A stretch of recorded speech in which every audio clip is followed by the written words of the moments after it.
જે ભારતીય જનતા પાર્ટીની ઉમરેઠ વિધાનસભાની જે ટિકિટ આપી એ બદલ હું સૌનો ખૂબ ખૂબ આભાર વ્યક્ત કરું છું.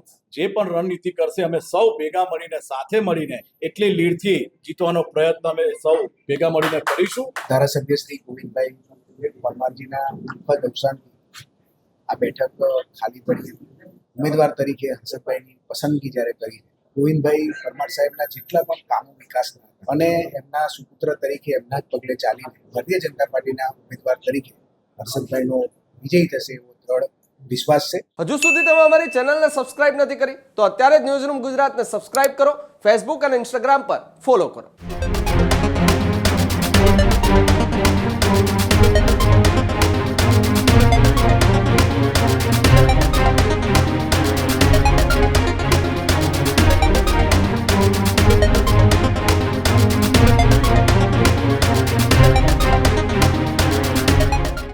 ગુજરાતમાં સ્થાનિક સ્વરાજ્યની ચૂંટણી માટેની તૈયારીઓનો શંખનાદ થઈ ચૂક્યો છે અને સ્થાનિક સ્વરાજ્યની ચૂંટણીની વચ્ચે ઉમરેઠ વિધાનસભાની પેટા ચૂંટણી માટે ભાજપે તેમના ઉમેદવારની જાહેરાત કરતાની સાથે જ રાજકીય ચર્ચાઓ તેજ થઈ છે. ઉમરેઠમાં હવે વિસાવદરની જેમ જ ત્રિપાંખીયો જંગ થવાનું નક્કી છે. જો કે એક સમયે કોંગ્રેસનો ગઢ ગણાતા ઉમરેઠની બેઠક પર ભાજપે સ્વર્ગસ્થ ગોવિંદ પરમારના દીકરા હર્ષદ પરમારને ઉમેદવાર તરીકે જાહેર કર્યા છે. હર્ષદ પરમારનું નામ જાહેર થતાની સાથે જ આણંદ જિલ્લા ભાજપ કાર્યાલય ખાતે પહોંચતા જ હર્ષદ પરમારે ભાવુક થયા અને ઉમરેઠની પેટા ચૂંટણીને લઈ એક મોટું નિવેદન પણ આપ્યું. ઉમરેઠ આ એક એવી બેઠક છે કે જે ભૂતકાળમાં કોંગ્રેસનો ગઢ ગણાતો હતો. ઉમરેઠના નામ સાથે સ્વર્ગસ્થ ગોવિંદ પરમારનું લાંબા સમય સુધી નામ સંકળાયેલું રહ્યું. ગોવિંદ પરમાર એ ઉમરેઠનો ચર્ચિત ચહેરો હતો કે ગોવિંદ પરમાર માત્ર એક રાજકીય નેતા નહીં પરંતુ ઉમરેઠની રાજનીતિમાં એક પ્રભાવશાળી ચહેરા તરીકે પણ જાણીતા રહ્યા. પહેલા પોતે કોંગ્રેસમાં હતા અને પછી ભાજપમાં જોડાઈ અને નવી રાજકીય ઓળખ એ ગોવિંદ પરમારે ઊભી કરી. ઉમરેઠની આ બેઠક પર ગોવિંદ પરમાર ધારાસભ્ય તરીકે રહ્યા પણ તેમના અવસાન પછી ઉમરેઠ બેઠક એ ખાલી પડી હતી અને ક્ષત્રિય સમાજનું વર્ચસ્વ ઉમરેઠના આ વિસ્તારમાં સતત ચૂંટણી ટાણે એ દેખાયું છે.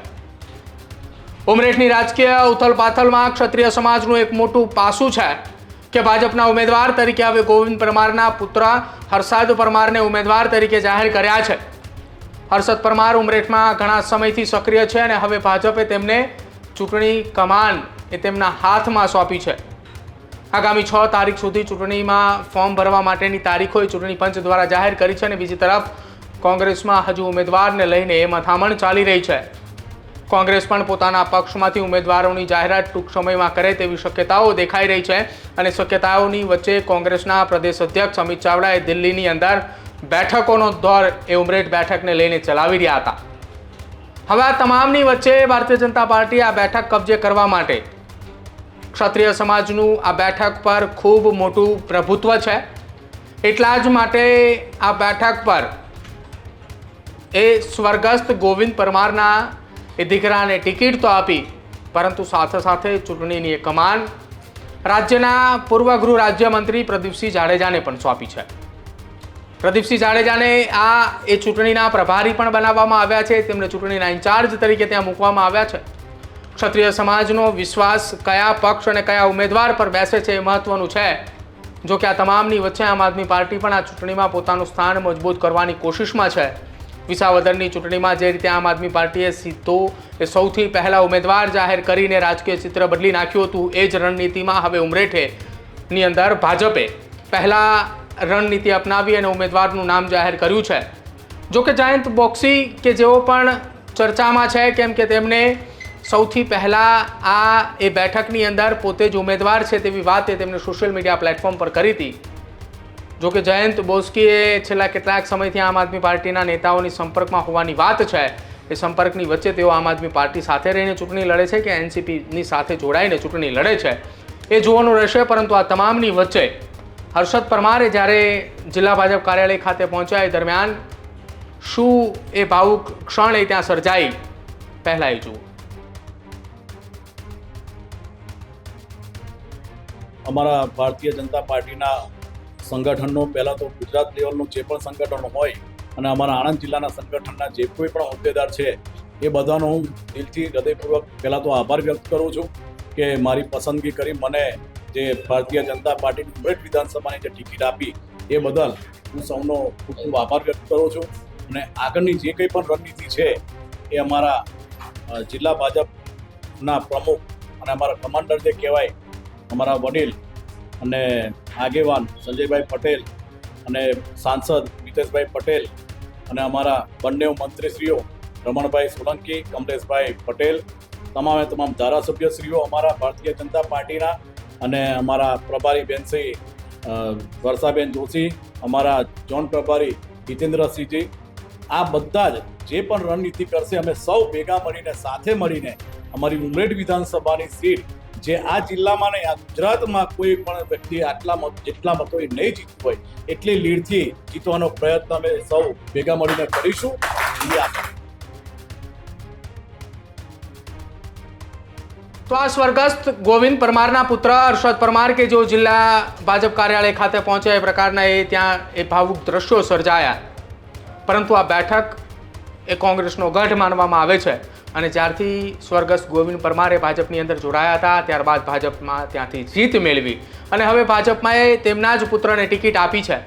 ત્યારે જિલ્લા ભાજપના પ્રમુખે આ સમગ્ર ઉમરેઠની પેટા ચૂંટણીને લઈ હર્ષદ પરમારનું નામ સામે આવતા જ શું નિવેદન આપ્યું સાંભળો.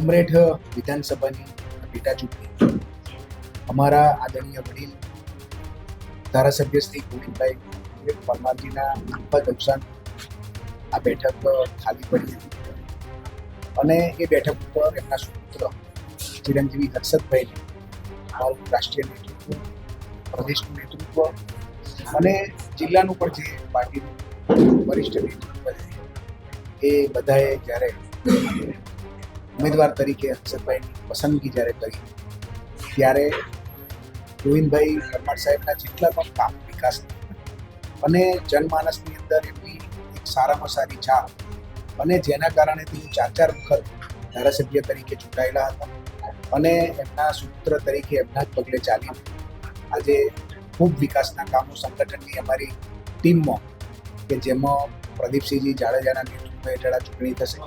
સાથે ચૂંટણીના ઇન્ચાર્જ તરીકે અમારા હસમુખભાઈ પટેલની નિમણૂક પ્રદેશ દ્વારા કરવામાં આવી છે.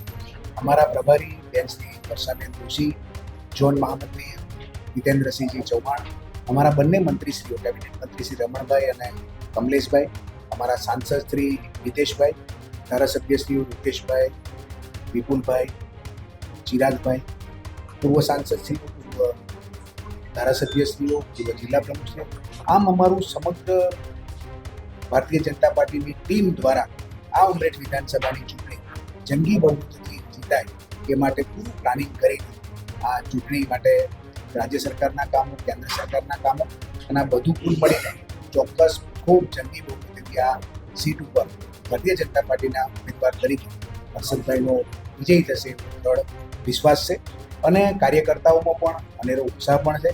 સાથે સાથે ભારતીય જનતા પાર્ટીની ટીમ સાથે આ ઐતિહાસિક લીડથી આ સીટ જીતીને ગોવિંદભાઈ પરમારને સાચી શ્રદ્ધાંજલિ આપણે બધા જ અર્પણ કરીશું એવો મને વિશ્વાસ છે. સામાન્ય રીતે આમ તો 3 પક્ષ, પરંતુ હવે એવું લાગી રહ્યું છે કે આણંદ જિલ્લામાં 4 પક્ષ થશે, કેમ કે એનસીપીમાંથી પણ જયંતભાઈ તૈયારી બતાવી નથી. કઈ રીતની રણનીતિ છે ભારતીય જનતા પાર્ટીમાં? ભારતીય જનતા પાર્ટી સામેવાળા શું કરે એના કરતાં અમારે શું કરવાનું એ પૂરી આયોજન સાથે પાર્ટીની ચૂંટણી થતી હોય છે. આપણને બધાને ખબર છે કે સામેવાળા જો કશું શું કરશે ને અમે શું કરીએ તો કદાચ આ પહેલી ટિકિટ ડિક્લેર ન થઈ હોય. ભારતીય જનતા પાર્ટીએ પોતાનું મન બનાવીને નક્કી કરીને પોતાની તાકાત ઉપર, પોતે કરેલા વિકાસના કામો ઉપર અને સંગઠન ઉપર પૂરો ભરોસો હોવાને કારણે આજે ઉમેદવાર સૌ પ્રથમ ભારતીય જનતા પાર્ટીએ ડિક્લેર કર્યા તો સેજ પણ એવું નથી સામે શું કરશે. આ લોકશાહી છે, દરેક ઉમેદવાર પોતે ચૂંટણી લડી શકે છે, દરેક પક્ષ લડી શકે છે, પરંતુ ભારતીય જનતા પાર્ટી પોતાની બળ તાકાત ઉપર ચૂંટણી લડશે અને જંગી બહુમતીથી જીતશે. ભાજપ માટે ઉમરેઠની બેઠક જીતવી એ પ્રતિષ્ઠાનો પ્રશ્ન છે. સામે કોંગ્રેસ માટે ગુમાવેલો ગઢ પાછો મેળવવાનો અવસર છે અને આમ આદમી પાર્ટી માટે પોતાનો પ્રભાવ વધારવાનો મોકો છે. એટલે હવે નજર રહેશે ઉમરેઠની બેઠક પર કે ન માત્ર ઉમેદવાર પરંતુ સમીકરણો, સ્ટ્રેટેજી અને સમાજકારણને લઈને ચૂંટણી કઈ રીતે કયો પક્ષ લડે છે અને જીત સુધી પહોંચે છે. આ જ પ્રકારની તમામ અપડેટ જોવા માટે ન્યૂઝરૂમ ગુજરાતને લાઇક, શેર અને સબસ્ક્રાઇબ કરવાનું ભૂલતા નહીં.